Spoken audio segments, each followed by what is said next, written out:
Shalom, shalom, peuple de Dieu. Soyez puissamment bénis ce matin. Que l'Éternel soit glorifié, qu'il soit béni au plus haut de son trône de grâce. Merci Jésus, merci Seigneur pour le souffle de vie. Merci car tu es le roi des rois. Tu es le prince des princes. Tu es notre tout. Tu es notre médecin par excellence. Sois élevé comme un étendard ce matin. Sois exalté ce matin. Je t'adore Seigneur. Je te loue. Je te loue. Je t'exalte, car tu es Dieu, car tu es le prince des princes. Tu es notre tout, notre commandant en chef des armées célestes, c'est toi, notre médecin par excellence. Tu guéris nos maladies, tu guéris nos maux, tu brises les jougs, tu brises les malédictions, notre tout, notre juste juge. Tu nous enlèves les injustices là où il y a les injustices dans nos vies. Notre avocat, c'est toi qui nous défends, c'est toi qui nous défends devant l'épreuve, devant chaque affliction dans nos vies. C'est toi qui nous défends. Tu es notre défenseur. Nous te disons merci Yahweh, car tu nous protèges. Tu protèges nos vies. Tu as protégé la vie de mes enfants. Tu as protégé ma vie. Tu nous as donné le souffle de vie. Je te dis merci ce matin. Sois loué, sois exalté dans le nom de Jésus-Christ de Nazareth. Bien-aimé dans le Seigneur, je vous ai dit, à chaque fois que je me rappelle d'un témoignage, je vais vous donner un témoignage à chaque fois que je me rappelle. Vous savez, aujourd'hui, ce matin, on va dire, après quand on a fini la prière, quand les enfants se sont réveillés, mon fils, Dieu l'a protégé. J'étais tellement étonnée. J'étais tellement étonnée que j'ai eu les larmes aux yeux. Ce matin, mon fils, il est monté sur une chaise. Il est monté sur une chaise. Pendant qu'on était tous occupés à faire les ménages, à prier, etc., il est monté tout seul. D'habitude, il ne fait pas, en tout cas, il ne fait pas souvent. À chaque fois que je l'ai vu faire, je lui dis, c'est interdit, tu ne fais plus. Il est monté, pendant qu'il y avait les ménages dans la cuisine et tout, ça a glissé. Il est tombé d'une chaise très haute. Vraiment, il est tombé, il s'est fait juste mal, vite fait, des égratignures au niveau du ventre. Mais il est tombé sur une assiette. Vous allez être choqués, hein? Une assiette est cassée, plus un verre. Ses lunettes, il avait ses lunettes parce qu'il avait cassé, il avait pas de lunettes de vue. Il fait 9, 10, 10, 10. Il avait cassé les lunettes passées, les lunettes qu'il avait pendant au moins 3 fois. On a réparé ça. J'ai même pris une deuxième paire à cause de ça. Voilà, et les lunettes ne sont pas cassées. Là, cette fois-ci, j'ai plongé ces lunettes dans le sang de Jésus. Dieu nous a fait grâce. Il est tombé de haut, vraiment de haut. Il s'est juste fait des égratignures. Il est tombé sur une assiette, sur un verre, des verres où j'ai fait l'habitude de faire la Sainte-Seine. Il y avait une bouteille de limonade. En fait, il n'y avait que des choses cassées, même une bouteille de coca qui était cassée et que ça éparpillait partout dans la cuisine. On a tous pris peur, on a couru. Si ce n'était pas Dieu, là, mon fils allait finir aux urgences aujourd'hui. Mais Dieu nous a fait grâce. Dieu a protégé mon fils. Et pour ça, c'est tous les jours, il faut remercier ton Dieu. Tu dis merci pour le souffle de vie. Tu dis merci pour tout ce qu'il a fait dans ta vie. Kaina! Kaina! Kaina! Il faut toujours dire merci, merci. Il faut toujours remercier ton Dieu pour le souffle de vie, pour tout ce qu'il a fait dans ta vie, pour les choses visibles, pour les choses invisibles. Pour tout ce qu'il a accompli dans ta vie, tu dois toujours dire merci à ton Dieu. C'est très important. C'est très important, excusez-moi. C'est très important. Il faut toujours dire merci. Je mets le sang de Jésus sur mes enfants, dans ma maison, sur les choses. Ah, bien aimé, je n'ai même pas de mots. Vous savez,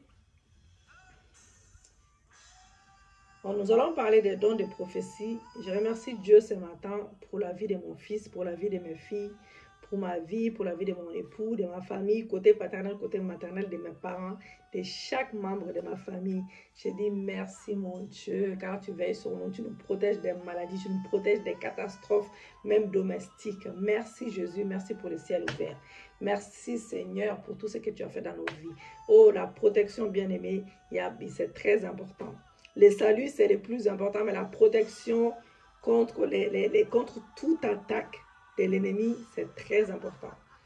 On ne va pas trop s'attarder dessus parce qu'on n'a pas beaucoup de temps. Nous allons parler des dons de prophétie. Comme je vous ai dit ce matin, quand Dieu te choisit depuis que tu es dans les ventres de ta mère. Voilà. que je me souviens encore que ma mère, elle me répétait souvent au début, je ne comprenais pas. Elle me disait, parmi tous mes enfants, elle a fait au moins 7 grossesses, je crois. Ouais, 7 grossesses, elle a fait. Il y a eu 5 qui sont vivants. Bien aimée dans le Seigneur, c'est la seule grossesse. Elle m'a dit que c'est la seule grossesse. Enfin, moi, en tout cas, quand elle était enceinte de moi, elle a vu l'ange. Voilà, elle a vu l'ange. Mais elle ne m'a jamais expliqué le contenu du rêve. Et bon, en ce moment-là, je n'étais pas vraiment avec Jésus. Et après, plus tard, je n'ai jamais pensé à poser la question, elle a vu quoi, l'ange lui a dit quoi dans les rêves, etc. J'ai juste compris que ça signifiait quelque chose. C'est pour ça que c'est un petit témoignage en plus. Voilà, un bonus, voilà, pour vous dire que Dieu nous parle d'une manière ou d'une autre. Le don de prophétie. Le don de prophétie, ce n'est pas un don, bien aimé, le don de prophétie, ce n'est pas un don d'éloquence. Voilà, remarquable, ni même une inspiration soudaine, bien aimée, jaillit de l'esprit humain, contrairement à ce que des gens pensent. Certaines personnes pensent, voilà. De l'esprit humain, voilà. Les dons de prophétie, c'est l'esprit de Dieu, c'est le Saint-Esprit. Contrairement à ce que certains enseignants, plutôt aussi, c'est charisme n'a absolument rien à voir avec la prédication inspirée, bien aimée, directement de Dieu. Certes, le Saint-Esprit utilise les registres vocabulaires, bien aimés, la connaissance et le tempérament particulier de celui qui exerce le don. Dieu nous a laissé le Saint-Esprit afin que nous ne puissions pas rester orphelins. Il ne nous a pas laissé orphelins, il nous a laissé le Saint-Esprit sur terre. Mais le message naît d'une inspiration et d'une révélation d'en haut. La vraie prophétie bien-aimée sera toujours pleinement en harmonie avec la parole de Dieu. Les vraies prophéties, c'est la parole de Dieu, c'est la Bible. Celui qui exerce les dons de prophétie doit les faire selon la mesure de sa foi. Romains 12, versets 6 à 6. Puisque nous avons des dons différents, bien-aimés, selon la grâce qui nous a été accordée. Que celui qui a les dons de prophétie l'exerce selon l'analogie de la foi. Il parle sous la puissance d'une révélation intérieure ou d'une inspiration soudaine. Très souvent, une prophétie importante provient d'un fardeau intérieur, porté dans la prière pendant une période prolongée. Donc, la prophétie a eu le temps de mûrir, parvenu à maturité. À maturité, voilà, c'est un fruit succulent que l'Église peut déguster et l'Église peut apprécier. Lorsque la prophétie aura été longuement mûrie dans la prière, bien aimé, le message apporté sera de la plus haute qualité et aura par conséquent une grande valeur pour le peuple de Dieu. Donc, comme l'indique clairement 1 Corinthiens 14, verset 3, ce don est avant tout donné pour édifier, bien-aimé, exhorter, consoler le peuple de Dieu, mais il peut aussi révéler des pensées ou l'état de cœur des assistants et par là à amener certains à la repentance et à être un encouragement pour d'autres. 1 Corinthiens 14, verset 24 à 25. Mais si tous prophétisent et qu'il survienne quelques non-croyants ou un non-peuple, il est convaincu par tous, il est jugé par tous. Donc les secrets de son cœur sont dévoilés de telle sorte que tombant sur sa face, il adorera Dieu. Il adorera Dieu. Voilà. Donc, et publiera que Dieu est réellement au milieu de vous. Ce charisme est pour les chefs de l'Église un moyen unique de communiquer directement au corps ses pensées, ses plans pour le moment présent. Donc, les 3 degrés de la prophétie, il faut distinguer entre l'esprit de prophétie, les dons de prophétie et les ministères de prophète. C'est l'esprit de prophétie bien-aimé qui tomba sur les 70 anciens appelés à partager avec Moïse les fardeaux de la direction du peuple. Nombre 11, verset 25 à 25. Donc l'Éternel descendit dans la nuée et parla à Moïse. Il prit de l'esprit qui était sur lui et mit sur les 70 anciens. Et dès que l'esprit reposa sur eux, bien-aimés, ils prophétisèrent mais ils ne continuèrent pas. Saoul fut aussi sous l'inspiration de l'esprit des prophéties lorsqu'il rencontra, voilà, c'est ça, les prophètes, plutôt, les prophètes, 1 Samuel 10, verset 5 à 13, 1 Samuel 10, verset 5 à 3, 1 Samuel 10, verset 5 à 13, voilà, c'est ça. Donc après cela, tu arriveras à Gibéa Elohim, où se trouve une garnison des Philistins. En entrant dans la ville, tu rencontreras une troupe de prophètes descendant du haut lieu, procèdent de lutte, du tambourin, de la flûte et de la harpe, et prophétisant eux-mêmes. Nous allons diminuer un peu là. Alléluia, prophétisant eux-mêmes. Voilà, voilà. L'Esprit de l'Éternel te saisira, tu prophétiseras avec eux et tu seras changé en un autre homme. De la même manière, l'esprit de prophétie, vous pouvez lire les restes, de la même manière que l'esprit de prophétie peut tomber sur une assemblée bien-aimée, amenant l'une et l'autre personne à prophétiser, ce qui ne leur était peut-être jamais arrivé auparavant, et se reproduira plus par la suite. Mais comme il est bon d'affirmer avec la Bible que Romains 11, verset 29, car Dieu se répand par des dons et de son appel. Quiconque reçoit le don de prophétie pourra en jouir jusqu'à la fin de ses jours. Jusqu'à la fin de ses jours. S'il continue bien sûr d'écouter l'esprit, d'exercer fidèlement aussi ses charismes. S'il continue de l'exercer fidèlement, de rester dans la droiture. Voilà. Donc, nous avons dit... contrairement aux fruits de l'esprit, bien-aimé, les charismes sont des natures parfaites. Donc, cependant, cela ne veut pas dire que les dons ne se développeront pas, que tes dons ne vont pas se développer. Et avec l'expérience et l'approfondissement de la vie spirituelle, c'est à cause de cette loi de la croissance plutôt, qu'Élie ouvrit des écoles pour la formation, pour le perfectionnement des prophètes. Donc, c'est dans la mesure où l'on grandit dans la sanctification, j'ai bien dit sanctification, la consécration à Dieu, la connaissance des Écritures et la prière, que le don de prophétie s'enrichit, que les messages apportés deviennent aussi plus puissants, que la révélation et les vérités exprimées sont plus profondes. Donc, le ministère de la prophétie constitue le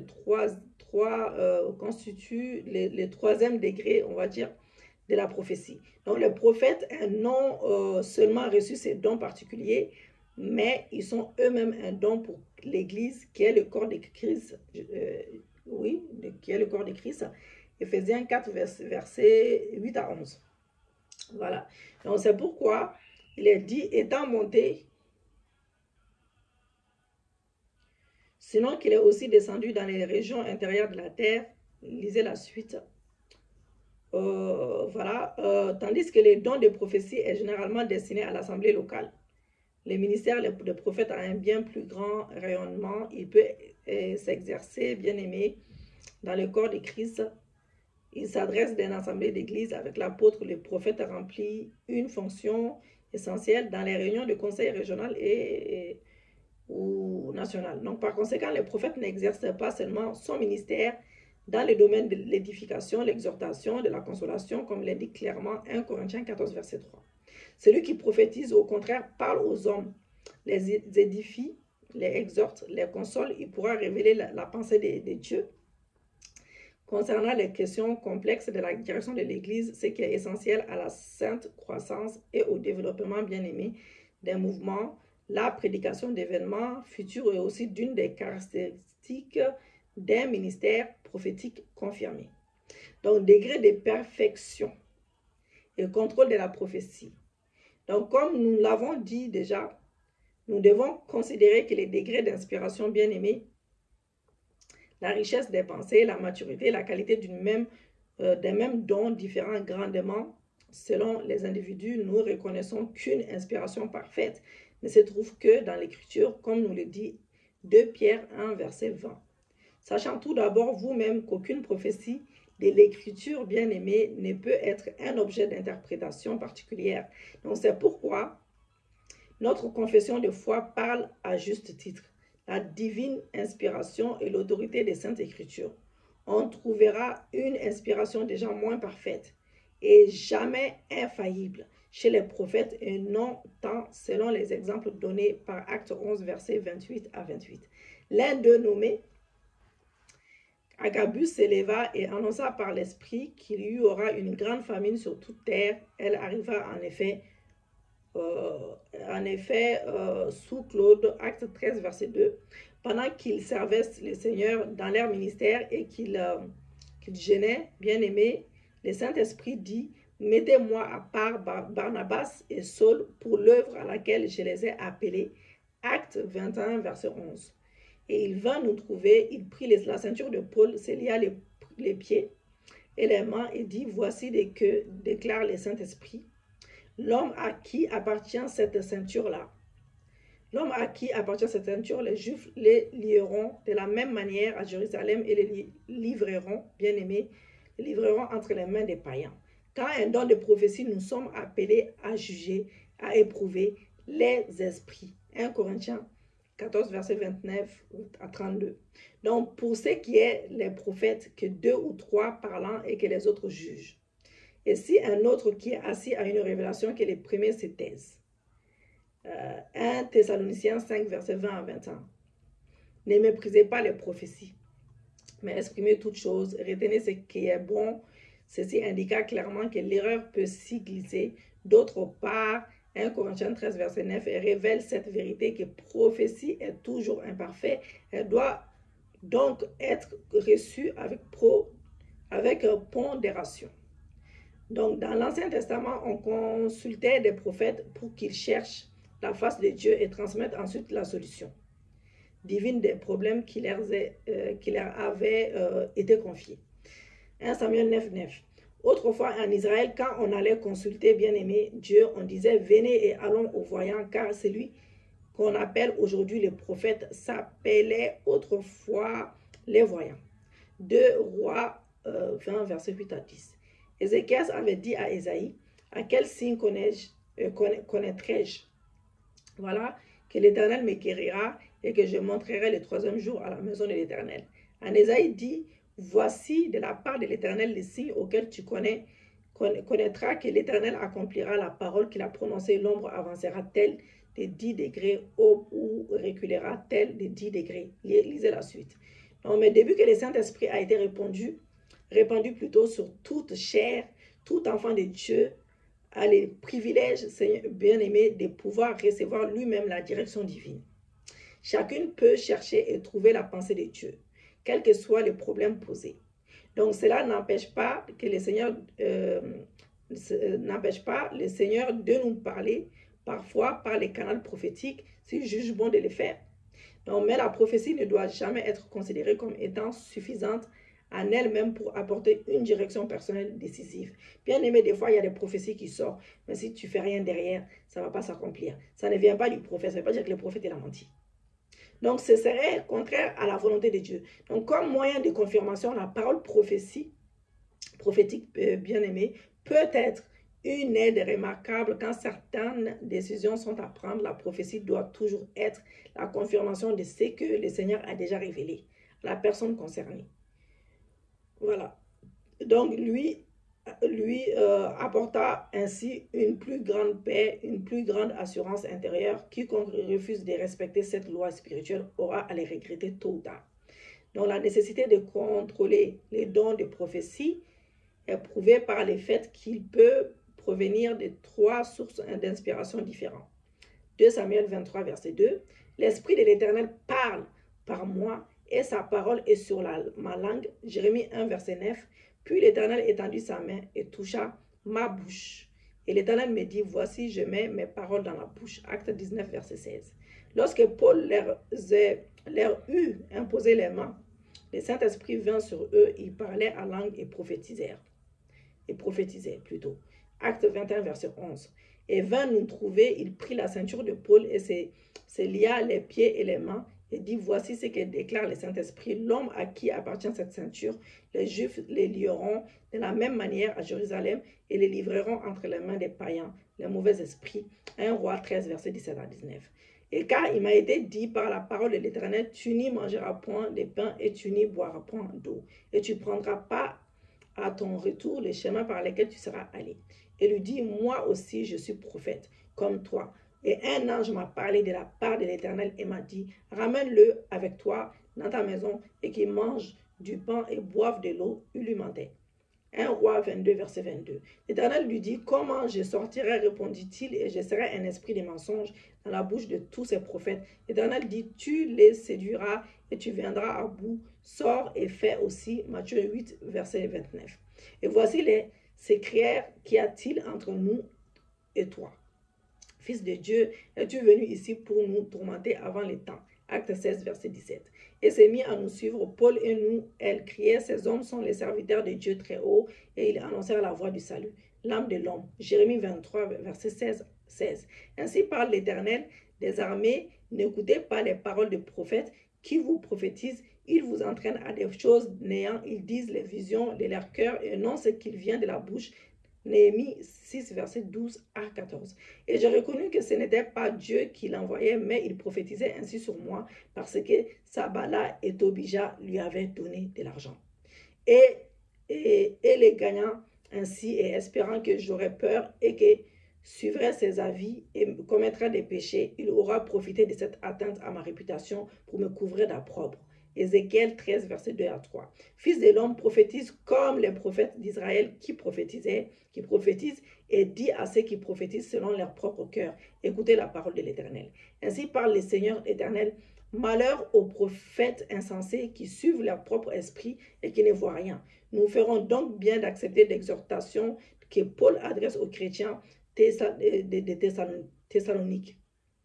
1 Thessaloniciens 5, verset 20 à 25. Ne méprisez pas les prophètes, mais examinez toutes choses, retenez ce qui est bon, malgré les dangers possibles attachés à l'exercice de ces dons. Ne sous-estimons pas son influence bénéfique. Voir 1 Corinthiens 14, verset 15 à 39, et recherchons donc ardemment ces charismes pour nous-mêmes, et afin que nos frères soient édifiés, frères et sœurs, selon les bons plaisirs de Dieu, encouragés, enseignés, affermis dans la foi. Il est sage de donner les présents quelques conseils pratiques. Je ne sais pas si nous pouvons finir l'enseignement aujourd'hui parce qu'il faut que nous prions aussi. Il faut que je fasse vite et que vraiment que ça ne coupe pas. Voilà. Celui qui donne les prophéties à celui qui écoute la parole prophétique, conseil pratique aux porteurs de dons prophéties. Exercice exclusivement votre don à exercer plutôt exclusivement, j'essaie d'aller vite, hein, votre don à l'intérieur de l'Église et au moins à présent d'un ancien qui puisse prendre la responsabilité de la prophétie apportée. 1 Thessaloniciens 5, verset 21. Ne prophétisez que si tout est à l'ordre entre Dieu et vous, entre vous-même et votre prochain, sinon le Saint-Esprit en sera attristé et cela empêchera aussi les autres d'avoir confiance en vous. Éphésiens 4, verset 30, Romains 12, 18. Souvenez-vous que la prédication d'un événement futur est réservée uniquement aux prophètes. 1 Corinthiens 14, verset 3. Donc, bien-aimés, gardez entièrement contrôle de votre corps, sinon vous attirez l'attention sur vous-même et non les prophéties. Rappelez-vous que tout fruit a besoin d'un certain temps pour mûrir. Il en est de même pour les messages prophétiques. Donc, ces temps de maturation, voilà, maturité aussi, je crois que ça se dit, doit se faire dans la prière. Voilà. Attendez le moment le plus favorable pour apporter votre prophétie, afin qu'elle ait le maximum d'effet. Bien-aimé, c'est-à-dire que celui qui prophétise doit maîtriser l'esprit de prophétie qui est en lui, selon 1 Corinthiens 14, verset 32. Consacrez beaucoup de temps à l'étude de la Bible. Voilà, à l'étude de la Bible, car le Saint-Esprit puisera toujours dans la connaissance que vous en aurez acquise. 2 Timothée 2, verset 15. Ne mélangez pas de parler en langue. La parole prophétique est la prière. L'idéal est de commencer à prophétiser en disant avec autorité, ainsi dit le Seigneur, c'est dans la mesure où vous mènerez une vie réellement sanctifiée que votre message sera pleinement reçu et accepté par l'Assemblée. l'assemblée. Matthieu 5, verset 16. Rappelez-vous que votre prophétie doit correspondre en tout point avec la révélation en écriture. Donc, votre message sera toujours dépendant de la mesure de votre foi. Romains 12, verset 6. Reconnaissez votre besoin d'être dirigé en enseigné et enseigné par les pasteurs ou anciens dans l'exercice de votre don. Bien-aimés, alléluia, c'est ainsi qu'il pourra devenir de plus en plus utile aux autres. 1 Timothée 4, verset 14 à 15. Il est absolument nécessaire de discerner clairement entre vos propres pensées, bien-aimés, et l'inspiration du Saint-Esprit. Paul était lui-même assez humble pour les faire. 1 Corinthiens 7, verset 12. Ces charismes ne vous est pas donné pour votre propre gloire ou votre propre sanctification. Voilà. Mais pour le bien de tous, rappelez-vous qu'un jour, vous devez rendre compte de la fidélité avec laquelle vous aurez exercé votre don. C'est pourquoi ne négligez pas 1 Timothée 4, verset 14, 2 Timothée 1, 6. Dans une réunion, il se peut qu'il y a trop ou assez de messages prophétiques. C'est pourquoi demandez-vous toujours et si c'est vraiment le moment choisi par Dieu pour délivrer les fardeaux de votre cœur. 1 Corinthiens 14, verset 29 à 33. Conseil pratique d'auteur. Voilà, donc contrôlez toute prophétie à la lumière de l'écriture, mais prenez votre temps critique pour discerner 1 Corinthiens 14, verset 29. Rappelez-vous que toute prophétie est imparfaite, etc., etc. Donc, nous allons vraiment, on va s'arrêter là. Donc, on va s'arrêter là pour l'enseignement, parce que c'est trop long, l'enseignement, on n'a pas assez de temps. Donc, voilà, on n'a pas assez de temps. Donc, nous avons demandé à Dieu, bien-aimé dans le Seigneur, nous avons demandé à Dieu, nous allons demander à Dieu plutôt, excusez-moi, qui nous donne, qui renouvelle notre esprit et qui nous donne les dons de prophétie. Et je pense que nous avons été assez enseignés avec les versets bibliques, que ces versets vraiment soient esprit et vie dans nos vies, dans le nom de Jésus-Christ de Nazareth. Dites avec moi, remplis-moi de ton esprit, Seigneur Dieu. Dites déjà avec moi, lave-moi par ton sang, purifie-moi par ton sang. Que ton sang me purifie, que ton sang me donne la victoire sur tout péché conscient et inconscient.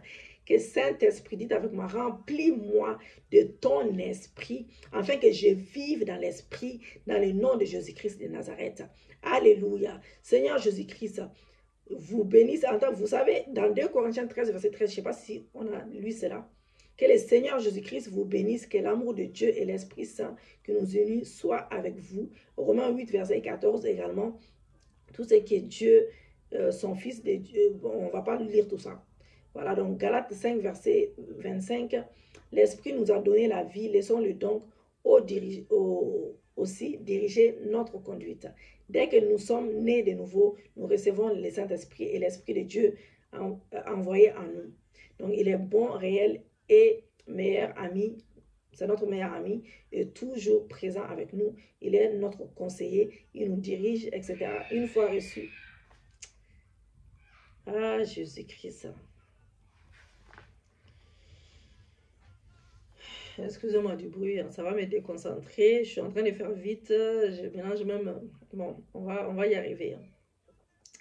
Voilà, c'est notre ami fidèle, il est tout pour nous. Donc, il y a une relation à bâtir, bien aimé. Avant de commencer même la prière, nous devons faire attention car nous pouvons les faire. Et dans ces cas, livrer nous-mêmes dans la situation quotidienne. Voilà. Donc, car nous avons toujours le libre arbitre, bien aimé. Nous devons nous demander vraiment, sincèrement, que voulons-nous dans notre vie? En faire qu'à notre tête. Voilà. Et laisser diriger par l'Esprit de Dieu, afin de voir la main de Dieu dans notre vie. Bien aimé, c'est très important. Toujours voir la main voir la main de Satan agir à travers nous. Prions notre Père bien-aimé. Bien-aimé. Attends, les enfants! Calmez-vous! Calmez-vous! Jésus. Prions notre Père. Alléluia. Merci Jésus. Merci Seigneur. Père éternel, je prie dans le nom puissant de Jésus pour que ton Esprit Saint prenne le contrôle chaque jour dans ma vie. Je me rends compte que je n'écoute que ma chair et que je me méfie à mon âme qui se laisse faire. J'ai besoin d'être conduit par le Saint-Esprit afin d'avoir une vie honorable devant toi, afin d'avoir une vie honorable devant toi. Seigneur Dieu, les résultats de ma vie ne sont pas dignes de toi. J'ai laissé la place à des esprits démoniaques, tels que la colère, tels que la paresse, tels que la méchanceté, l'orgueil, la débauche, etc. et aux œuvres de la chair. Aide-moi, Seigneur, à devenir sensible à ton esprit. Aide-moi à devenir sensible à ton esprit. Remplis-moi de ton esprit. Remplis-moi de ton esprit. Remplis-moi de ton esprit, afin d'être conduit de marcher dans tes voies. Je désire l'écouter et lui obéir, afin que je puisse vivre une vie de victoire. Je suis fatigué, je suis épuisé de toujours avoir des échecs et des rencontres, des difficultés dans ma vie. Tout cela à cause de mes mauvais choix. Je suis décidé, Seigneur, à entretenir une relation sincère, une relation solide. Oui, pour qu'ensemble, nous puissions avancer. Aide-moi, Seigneur. Demeure dans ton esprit. À demeurer dans ton esprit. Aide-moi, Seigneur, à demeurer dans ton esprit. À demeurer dans ton esprit. Guide-moi pour que je me laisse plus dominer par mes propres péchés, papa. Je sais qu'en laissant coexister les iniquités, les transgressions, papa, je prends les risques de te faire partir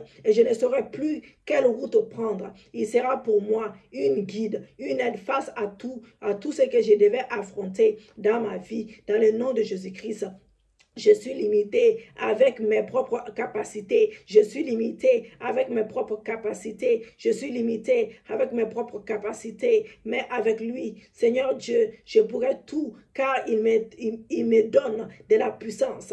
Le Saint-Esprit me donne de la puissance. Même quand je serai inondé par la tristesse, il sera un consolateur. Il est mon consolateur. Comme tu l'annonces dans ta parole, dans le nom de Jésus. Père éternel, ne me retire pas ton esprit, ne me retire pas ton esprit, ne me retire pas ton esprit, ne me retire pas ton esprit, ne me retire pas ton esprit, ne me retire pas ton esprit. Fais-moi grâce de sa présence en moi. Fais-moi grâce de sa présence en moi. Je vais apprendre à l'écouter, à reconnaître sa voix. J'admets que je dois m'abandonner, je dois me soumettre à lui, afin qu'il prenne toute la place. Je me réfugie en toi, car c'est toi qui sauves, c'est toi qui sauves, c'est toi qui sauves, c'est toi qui sauves. Dans le nom de Jésus-Christ de Nazareth. Merci Père, car tu exauces mes prières, selon Jean 14, verset 14. Merci pour le ciel ouvert. Merci pour tout ce que tu as fait dans ma vie. Merci pour les choses invisibles, pour les choses visibles. Merci pour les dons de prophétie que tu me donnes. Maintenant, Seigneur Dieu, j'ai confiance en toi. J'ai toujours eu confiance en toi. J'ai encore plus confiance, papa, que mes dons prophétiques vont se manifester, que mes dons prophétiques vont s'améliorer, vont se manifester puissamment pour la seule gloire de ton nom, mais pas pour ma propre gloire, mais pour ta gloire. Dans le nom de Jésus, nous avons prié. Amen. Bien-aimés, nous allons nous arrêter là. Il y a trop de bruit, c'est plus possible. Bien-aimés, on va s'arrêter là. Je voulais même vous dire, vous savez, la méchanceté des hommes. Je vais aussi finir la vidéo avant que ça se coupe. Vous savez, même notre livre là, il faut essayer vraiment d'acheter. C'est pour l'œuvre de Dieu. Il y a quelques-uns qui ont acheté. Je remercie d'abord, je remercie une sœur qui a déjà acheté. Gloire à Dieu. Je sais que Marie-Pauline, elle attend un moment, elle va acheter aussi. Vraiment, acheter, c'est pour l'œuvre de Dieu, c'est pour l'avancement de l'œuvre de Dieu.